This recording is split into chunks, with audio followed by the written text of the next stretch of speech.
काल देश में और भी भयंकर होता गया। जब वो अन्न जो वे मिस्र से ले आए थे समाप्त हो गया, तब उनके पिता ने उनसे कहा, फिर जाकर हमारे लिए थोड़ी सी भोजन वस्तु मोल ले आओ। तब यहूदा ने उससे कहा, उस पुरुष ने हमको चेतावनी देकर कहा कि यदि तुम्हारा भाई तुम्हारे संग न आए तो तुम मेरे सम्मुख न आने पाओगे। इसलिए यदि तू हमारे भाई को हमारे संग भेजे, तब तो हम जाकर तेरे लिए भोजन वस्तु मोल ले आएंगे।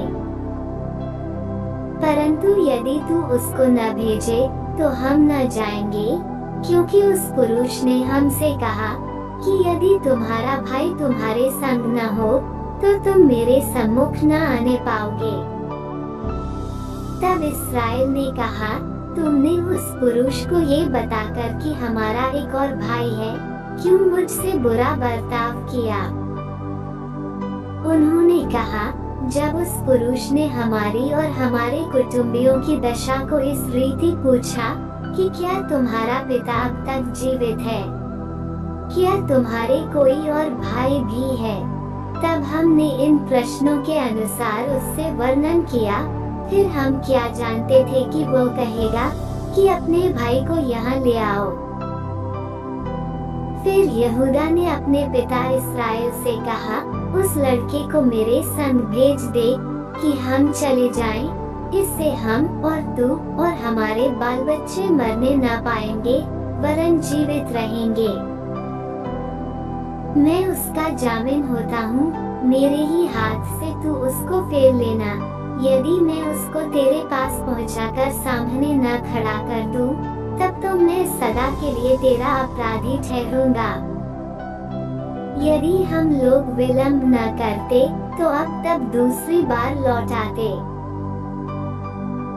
तब उनके पिता इस्राएल ने उनसे कहा, यदि सचमुच ऐसी ही बात है तो ये करो, इस देश की उत्तम उत्तम वस्तुओं में से कुछ कुछ अपने बोरों में उस पुरुष के लिए भेंट ले जाओ, जैसे थोड़ा सा बलसान और थोड़ा सा मधु और कुछ सुगंध द्रव्य और गंधरस, पिस्ते और बादाम।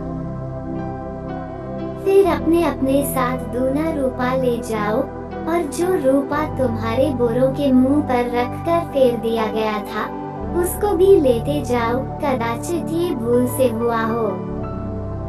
और अपने भाई को भी संग लेकर उस पुरुष के पास फिर जाओ। और सर्वशक्तिमान ईश्वर उस पुरुष को तुम पर दयालु करेगा, जिससे कि वह तुम्हारे दूसरे भाई को और बिन्यामीन को भी आने दे, और यदि मैं निर्वंश हुआ तो होने दो। तब उन मनुष्यों ने वह भेंट और दूना रूपा और बिन्यामीन को भी संग लिया और चल दिए, और मिस्र में पहुंचकर यूसुफ के सामने खड़े हुए। उनके साथ बिन्यामीन को देखकर यूसुफ ने अपने घर के अधिकारी से कहा, उन मनुष्यों को घर में पहुंचा दो और पशु मार के भोजन तैयार करो, क्योंकि वे लोग दोपहर को मेरे संग भोजन करेंगे। तब वो अधिकारी पुरुष यूसुफ के कहने के अनुसार उन पुरुषों को यूसुफ के घर में ले गया। जब वे यूसुफ के घर को पहुंचाए गए, तब वे आपस में डर कर कहने लगे कि जो रूपा पहली बार हमारे बोरों में फेर दिया गया था, उसी के कारण हम भीतर पहुंचाए गए हैं, जिससे कि वह पुरुष हम पर टूट पड़े और हमें वश में करके अपने दास बनाए और हमारे गदहों को भी छीन ले। तब वे यूसुफ के घर के अधिकारी के निकट जाकर घर के द्वार पर इस प्रकार कहने लगे कि हे हमारे प्रभु, जब हम पहली बार अन्न मोल लेने को आए थे, तब हमने सराय में पहुंचकर अपने बोरों को खोला, तो क्या देखा कि एक एक जन का पूरा पूरा रूपा उसके बोरे के मुंह में रखा है, इसलिए हम उसको अपने साथ फिर लेते आए हैं। और दूसरा रूपा भी भोजन वस्तु मोल लेने के लिए लाए हैं। हम नहीं जानते कि हमारा रूपा हमारे बोरों में किसने रख दिया था। उसने कहा, तुम्हारा कुशल हो, मत डरो। तुम्हारा परमेश्वर, जो तुम्हारे पिता का भी परमेश्वर है, उसी ने तुमको तुम्हारे बोरों में धन दिया होगा। तुम्हारा रूपा तो मुझको मिल गया था। फिर उसने शिमोन को निकालकर उनके संग कर दिया। तब उस जन ने उन मनुष्यों को यूसुफ के घर में ले जाकर जल दिया। तब उन्होंने अपने पांवों को धोया।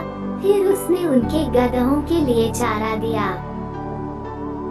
तब ये सुनकर कि आज हमको यही भोजन करना होगा, उन्होंने यूसुफ के आने के समय तक अर्थात दोपहर तक उस भेंट को इकट्ठा कर रखा।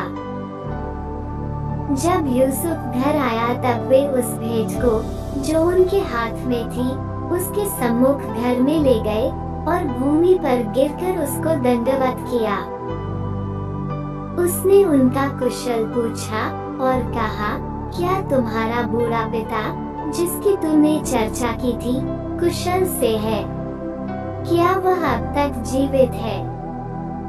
उन्होंने कहा, हाँ, तेरा दास हमारा पिता कुशल से है और अब तक जीवित है। तब उन्होंने सिर झुकाकर फिर दंडवत किया। तब उसने आंखें उठाकर और अपने सगे भाई बिन्यामीन को देखकर पूछा, क्या तुम्हारा वह छोटा भाई जिसकी चर्चा तुमने मुझसे की थी यही है?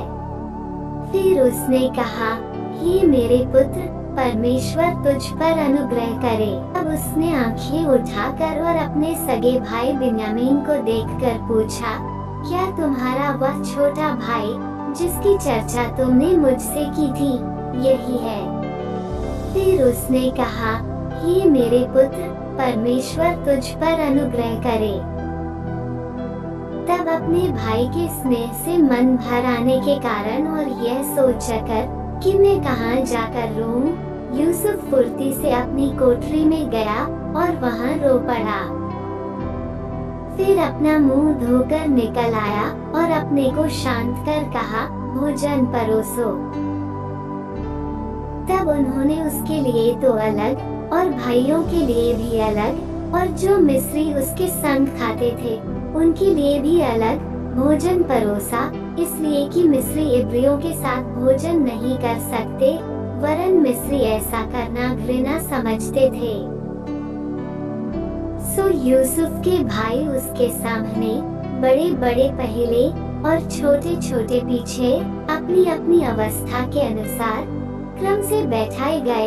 ये देख वे विस्मित होकर एक दूसरे की ओर देखने लगे।